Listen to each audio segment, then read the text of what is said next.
Hey everybody, this is just a quick video in case you have a Hoover brand washing machine and you're getting an E08 error code on it or fault code on it, and you're wondering like what's going on and how do I get rid of this error.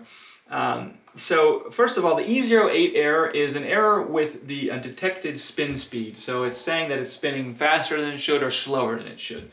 And like all of these errors, this could be one of two things. It could be there's something making this spin too fast or too slow, or it could be that the sensor is malfunctioning and thinks it's spinning too fast or too slow.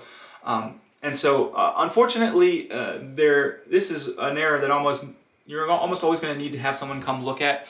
But there is one workaround you can try that I'll talk about in a second. But yeah, it's going to be hard to get in there and fix this if you're not actually a technician. But as a workaround, and it can also also help you with diagnostics, is trying to run cycles on different speeds.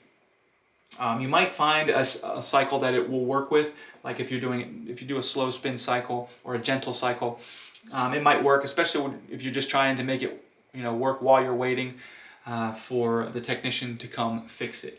So anyways, I hope this video at least helped you figure out what's going on and maybe find a workaround. Thanks a lot for watching. Have a great day.